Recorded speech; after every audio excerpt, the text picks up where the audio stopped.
I am so happy to be here tonight and get some comic relief because I just had a weekend with my parents. They spent the entire weekend talking about their funeral arrangements. Now, my mother wants a traditional Catholic wake with a 3-hour viewing of the body, and that thought just creeps my father out because 3 hours means he'll miss Celebrity Family Feud. So I'm pretty sure that at my mother's wake, there's going to be an empty chair in the receiving line. My pops is set in his ways. He's also set in his weight. He's been 300 pounds my entire life. And the guy can't lose weight because he's addicted to hot dogs. He takes 2 a day with his multivitamin. And he'll only eat Pearl hot dogs. This is a special hot dog made by the Pearl Meat Company. Now, the only thing my father would like more than eating a Pearl hot dog would be having ice cream while watching Steve Harvey eat a Pearl hot dog. So my father said when he dies, he wants to be cremated, but then he wants his ashes turned into diamonds.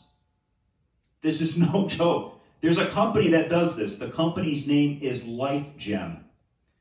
So my father shows me the company's website and said, "So Tommy, what do you think?" I said, "Well, Dad, I think 300 pounds is a lot of fucking diamonds.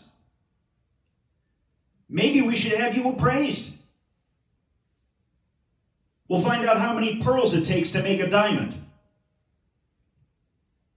Now, I actually think my father would make a great pitchman for Life Gem. The commercial would go something like this. "Hey, here at Life Gem, we believe that fat, it's only temporary, but diamonds are forever." I've got my beautiful wife here tonight, and a lot of people tell me that my wife is pretty, but when they say it, they always sound like they're surprised. It's always something like, "Geez, Tom, your wife is so pretty." Like they expected her to be missing half her teeth. Now, I never get any compliments on my appearance. Once in a while, somebody will say I have nice blue eyes, but I take no pride in that. It's a recessive trait. So it's just another example of Tom not meeting expectations. No, but the eyes are all I've ever had going for me. And when I was in high school, I had these big, thick glasses, so girls wanted nothing to do with me. In fact, I didn't lose my virginity until I was 21. And that's only because I finally got contacts and lowered my standards. But after a while, when all you hear is, "Oh, his eyes," the rest of my face is like, what the fuck? We covered 95% of the surface area of this guy's head. You got nothing? Before I leave, I wanted to talk about my biggest pet peeve. Gossip. I hate gossip.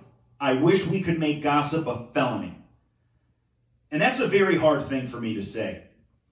Because my mother would do hard time. Her blood type is TMZ. My mother will take the most benign conversation and turn it into gossip. Case in point, last May I FaceTime her for Mother's Day. Said, "Hey Mom, happy Mother's Day." "Oh, thank you, honey. Now, speaking of mothers, guess who got knocked up? It's your cousin Nancy. We think it was the boy she met on that Tinder box."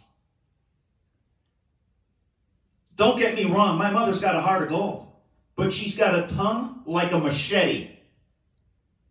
In fact, her name is Maureen. We call her Machete Mo. And you never know when Machete Mo is going to strike. Her dream is to have her own gossip blog. She wants to call it Tell Me Mo. So I just thank God she hasn't figured out the internet. Now, we would love for my mother to go to Gossip Detox, just have her strapped to a bed with duct tape over her mouth. The doctor would take one look at my mother and say, "We need to wean this one off more slowly. Nurse, get me 50 milligrams of Valium and 30 minutes of TMZ." And it's fascinating that my mother gossips as much as she does, because she's a religious woman. She keeps a Bible on her nightstand. But on top of the Bible is the National Enquirer. So she can never quote scripture, but she can always tell you which actor is screwing the nanny.